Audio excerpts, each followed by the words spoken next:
Bom dia, sexto ano. Olha eu aqui mais uma vez. Como foi dito na aula anterior, nós estamos estudando os povos antigos, os primeiros povos da região do Oriente, não é isso? Então, nós vimos os povos da Mesopotâmia na aula anterior e agora nós vamos ver o Egito Antigo. 95% do território egípcio é composto por desertos. Vocês sabiam disso? Isso, gente, dificultou muito as invasões, viu? Ninguém queria atravessar o deserto e morrer de sede, o sol escaldante no couro, para conseguir resistir, atravessar e invadir tudo. Isso dificultou bastante as invasões. O Egito ele é composto por um rio, gente. Como eu disse para vocês, as civilizações antigas, elas fixaram-se em lugares férteis, lugares que tinham água. E o Egito não fica de fora. O rio que faz parte do Egito é o rio Nilo, que é considerado uma dádiva para o povo egito, pois ele nasce na África Central e vai atravessando o deserto egípcio até desembocar no mar Mediterrâneo. Ele também, gente, transborda, existem as cheias do Nilo, que acontecem entre julho a outubro. Suas águas alagam vastas áreas e na vazante ocorre um verdadeiro milagre. Nas terras inundadas ficam depositada uma mistura orgânica chamada de humus, e isto fertiliza o solo, facilitando assim a agricultura. O deserto apresentava uma vantagem, como eu falei para vocês. Os egípcios se defenderam dos inimigos naquela época por conta também do deserto. Os povos estrangeiros desanimavam só de pensar em atravessar o deserto egípcio. Olha só que interessante. Com isso, eles governaram por muito e muito tempo, não é isso? Formação do Egito. Como é que o Egito foi formado? Por períodos. E nós vamos ver o primeiro período, o período pré-dinástico, que ocorreu em 400 a.C. a 3.200 a.C. Eram aglomerados humanos que se instalaram às margens do rio Nilo, assim como os povos mesopotâmicos. Os povos foram chegando e fixaram-se ali. Grupos clânicos vão dar origem aos nomos, que esses nomos são comunidades de base familiar independentes entre si. E da união desses nomos surgem dois reinos. O Baixo Egito, que era o norte, e o Alto Egito, que ficava no sul. Os Menéis, do Alto Egito, unificam os dois reinos e é aí que surge o primeiro faraó. O primeiro faraó. Então vieram o Antigo Império, aí vem primeiro, Antigo Império, que aconteceu em 2700 a.C. a 2200 a.C. Lá no Antigo Império, a paz interna era o que acontecia e era próspera. A capital dessa época era Mênfis. Houve as construções, gente, das pirâmides de Gizé. Você já deve ter falado, nas pirâmides de Gizé, Quéops, Quéfren e Miquerinos, Então isso foi de geração para geração, Pai, filho e neto. Também houve, gente, nessa época, rebeliões dos nobres e o enfraquecimento do poder central. E foi aí que o Antigo Império foi entrando em decadência. E o primeiro império, período intermediário, que foi justamente de 2200 a.C. a 2000. E nesse período houve a desintegração do poder político, ou seja, aconteceram guerras civis e monarcas assumem o poder, deixando as cidades independentes, cidades-estados, Aí vem, gente, o Médio Império. Esse Médio Império é justamente desse período do 2000 a.C. a 1785 a.C. Nesse período, Médio Império, houve a restauração do poder do faraó. O faraó passou a ser o soberano. né? Aí a capital mudou para Tebas. Nesse mesmo período, houve o rompimento do isolamento, ou seja, as relações comerciais com outros povos foi liberada. Então, grandes obras públicas foram feitas nesta época, gente. Obras de irrigação, como também aconteciam as cheias, houve a necessidade deles produzirem, deles construírem diques, construírem represas para que facilitasse a vida ao redor do Nilo, né? A ampliação da área agrícola, justamente por essas obras públicas, facilitou bastante a agricultura. Aí, já no final, houve a invasão dos Ixos, de outros povos. E aí veio o segundo império, o período intermediário, primeiro período intermediário. Nesse período intermediário, houve a conquista dos Ixos e a chegada do povo hebreu, né? O povo hebreu, eles chegaram basicamente pedindo ajuda, né? E com o tempo, como mudou o governo, eles transformaram-se em escravos. Mas sobre o povo hebreu nós vamos estudar também, gente, mas lá na frente, ok? Aí, depois desse período, segundo período intermediário, veio o novo império. E o novo império foi de 1552 a.C. a 1069 a.C. E nesse período, houve a expulsão dos Ixos e, como eu falei para vocês, com a mudança dos governantes, a escravização dos hebreus. E é um período mais rico dessas três fases, né, no Egito.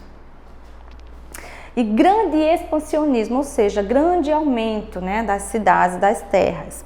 Eles dominaram países como, na época, a Núbia, a Síria, a Fenícia e a Palestina.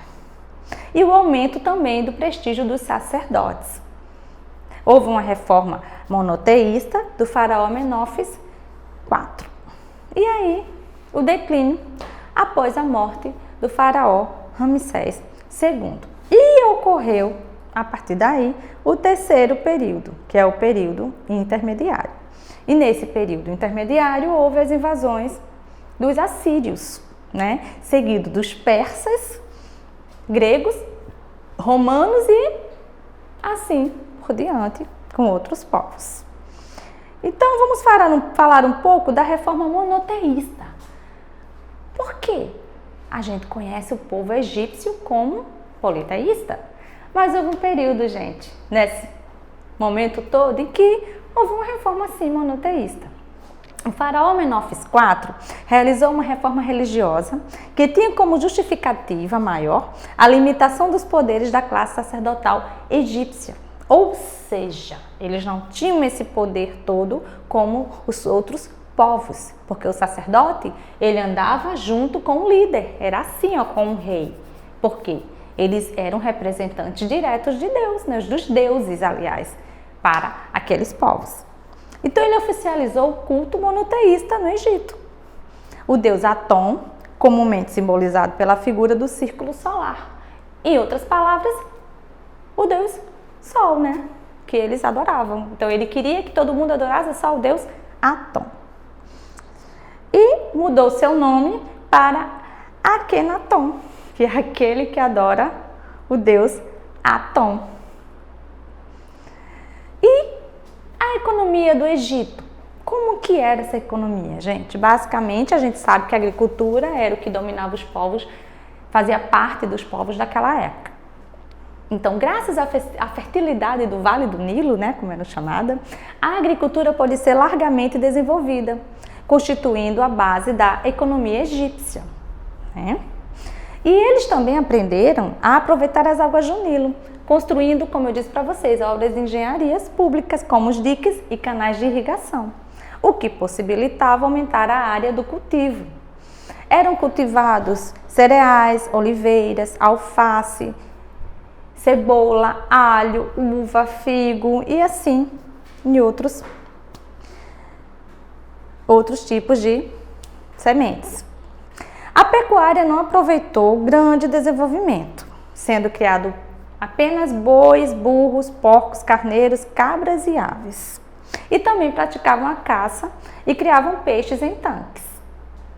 O comércio realizava-se em mercados. Por ausência de moedas, Na época existia o escambo, gente, que era a troca de mercadorias. Eles também desenvolveram o artesanato e pinturas, né? Também fabricavam joias, móveis, armas. E a sociedade. Aí aqui no quadro eu coloquei como é que era a sociedade do Egito Antigo. Então havia, gente, nessa época uma rígida hierarquia entre as camadas sociais. Primeiramente vinha o faraó, que era a principal figura do Egito, considerado Deus vivo. Concentrava em suas mãos o poder político e espiritual. Os nobres, que vinham logo abaixo, ou os sacerdotes, eram donos de grandes propriedades e ocupavam principais cargos nas cidades. Já os sacerdotes eram considerados intermediários dos deuses, né? E também era de uma classe rica e privilegiada. Vinham os escribas, que eram os funcionários reais e eram responsáveis por cobrar impostos e também pelas escrituras, né? A escritura egípcia. Artesãos, comerciantes, militares e camponeses, né? Ocupavam a posição inferior e era a maioria da população. Eram obrigados a entregar ao faraó parte de sua colheita, além de pagar impostos aos nobres sacerdotes. Também eram submetidos a trabalhos forçados nas construções dos palácios, das pirâmides, dos canais de irrigação. E os escravos, são os últimos aqui, era uma camada formada por estrangeiros e prisioneiros de guerra. Eles eram encarregados das tarefas domésticas, gente. Trabalhavam serviços domésticos e mais pesados. Então aí vocês podem ver no quadro a sociedade egípcia. E a religião? A religião, no geral, gente, era politeísta também. Aquele momento de monoteísmo foi só com aquele rei. Depois que aquele rei morreu, a religião voltou a ser politeísta. E eles representavam os antropomórficas, figuras antropomórficas de animais, e zoomórficos, que eram corpo humano e cabeça de animal, que, juntando os dois, tornava-se o antropozoomorfismo. Certos animais também eram considerados, gente, sagrados, como o gato, o crocodilo, o escaravelho, o boi. Acreditavam na vida após a morte e no retorno da alma. Essa crença levou-os a desenvolver técnicas para a conservação dos corpos dos mortos, que é o processo de mumificação.